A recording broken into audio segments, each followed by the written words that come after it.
That we're talking about here is Dragon Ball Z Burst Limit, sir. And I got to tell you, I like video games a lot, and I get pretty excited about a lot of stuff.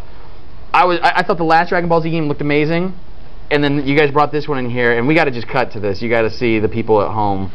This game, I mean, the blur effect, the focus stuff, everything that's going on here. Cartoons in HD are just awesome.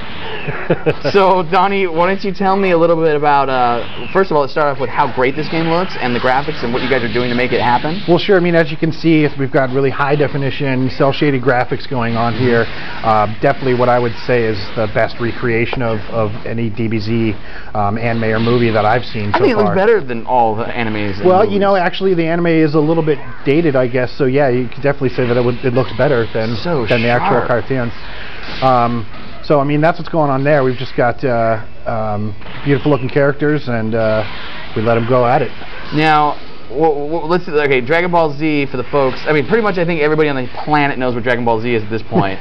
Let's talk about the fighting system we're seeing here. Of course, seeing a lot of, jumping up in the air, a lot of floating up there, a lot of blasting. I've been playing Dragon Ball Z games for as long as I can remember. What do you guys got going on in this one? Okay, well, this one is this is Burst Limit. It's developed by Dimps, who actually did the first Budokai 1, 2, and 3. Oh, wow. And then we moved to the Tenkaichi style of gaming, which I believe you're speaking about, which was from a developer called Spike. The Dimps game is actually what I would call more of a pure fighter. So we definitely were interested in getting a real nice balance and just a really melee, fracas-oriented kind of deal going on, and we definitely do.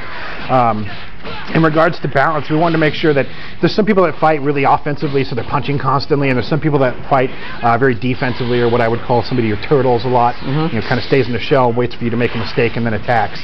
What we did with this game was make sure that both of those styles, there's a counter to both of those styles. So if you're attacking too much, we have counter punches that will actually go through another player's attack. So if you attack later, you actually get, yeah, you can see a Kamehameha there. We got plenty of those. Wow. So if you're attacking a lot and somebody understands the countering system, then you're just going to get pummeled. And if you're defending too much, there's throws and ultimate moves and guard breaks to make sure that we take care of that as well. So really, it lends itself to any style of play. We've got aerial combat.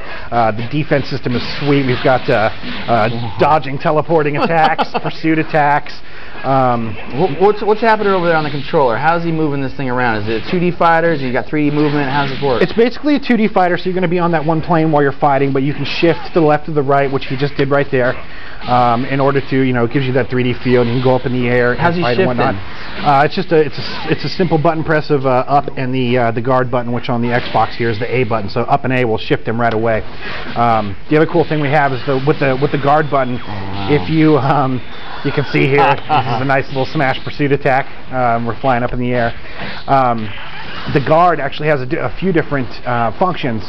One of them, you can dodge with it. So if you hit the guard button right when the attack is hitting, you'll just dodge right out of the way. Or if you press forward, you'll teleport behind them and actually attack them from behind. Or you can do an ultimate guard, so you don't take any damage at all, but that will use your ki as well. So any in-game transformation? Definitely in-game transformation. There's also this new system we're calling the drama piece system, where it's basically it's how you customize your character a little bit. You can call on friends to come help you out in certain situations. Once you pick it, like for instance, one of them will protect you from an ultimate blast. So if somebody's using too many Kamehamehas on you, pardon me, you can have those blocked by a friend that comes on in. You get 3 of those a match, so it's pretty sweet for sure. Oh man, I gotta tell you, it's hard to talk and watch it. It really is. Any story mode? Yes, we've got a story mode. It'll go from the beginning of the DBZ saga to the end of the Cell saga. So you can kind of guess what characters are going to be in the game as well. I don't have a complete list, otherwise I'd let you guys know. But right now it's looking pretty good. You can just come back like every week until the game comes out and just share more each week. What about? Yeah, Brian, what's up? Sure. So I think I've got a question that every Dragon Ball Z fan wants to know. You sort of touched on it, but what can you tell us about the roster so far? Who's in it? Well, like I said, we haven't finalized yet, so I don't want to give away too many surprises. But as you can see here, we've got Goku and Piccolo.